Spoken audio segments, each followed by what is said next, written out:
പങ്ങന്റെ കോപം. ഉയരമുള്ള കാട്ടുമരത്തിന്റെ മുകളിലിരിക്കുകയായിരുന്നു പങ്ങൻ കുരങ്ങൻ. ദൂരെ വഴിയരികിലെ തണലിലിരിക്കുന്ന ഒരു യാത്രക്കാരനെയും അയാളുടെ കുതിരയും പങ്ങൻ കണ്ടു. പങ്ങൻ മരത്തിലൂടെ ചാടിച്ചാടി അങ്ങോട്ട് കുതിച്ചു. അവിടെ ചെന്നാൽ വല്ലതും കുറിക്കാൻ കിട്ടിയിരുന്നെങ്കിൽ പങ്ങൻ കൊതിച്ചു. അവന് നന്നേ വിശക്കുന്നുണ്ടായിരുന്നു. മരം ചാരി തളർന്നിരിക്കുന്ന യാത്രക്കാരന്റെ പിന്നിൽ ഒരു ചെറിയ കടലാസ് പൊതി പങ്ങൻ കണ്ടു. അവൻ ശബ്ദമുണ്ടാക്കാതെ പമ്മി അങ്ങോട്ട് ചെന്നു. പൊതി തട്ടിയെടുത്തുകൊണ്ട് ഒരോട്ടം. മരക്കൊമ്പിലിരുന്ന് പങ്ങൻ കടലാസ് പൊതി അഴിച്ചു. പൊതി നിറയെ കടല. വിശപ്പ് തീരെ കഴിക്കാം. പങ്ങൻ കടല ഓരോന്നായി കുറിച്ചു തുടങ്ങി. പെട്ടെന്നൊരു കടല പങ്ങന്റെ കയ്യിൽ നിന്നും താഴെ വീണു. പങ്ങന് സഹിച്ചില്ല.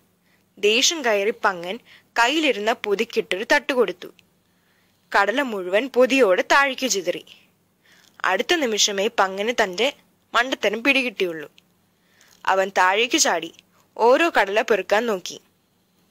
അപ്പോഴേക്കും മറ്റു കുരങ്ങന്മാർ ഓടിയണഞ്ഞു. ചിതറിക്കിടക്കുന്ന കടലെ അത്രയും അവർ പെറുക്കി ശാപ്പിട്ടു. പങ്ങന്റെ മുൻകോപത്തിന് കിട്ടിയ അനുഭവം. നിസ്സാര കാര്യങ്ങൾക്ക് പോലും ചിന്തിച്ചു വേണം പ്രവർത്തിക്കാൻ. മുൻകോപം വിനാശമേ വിതയ്ക്കൂ.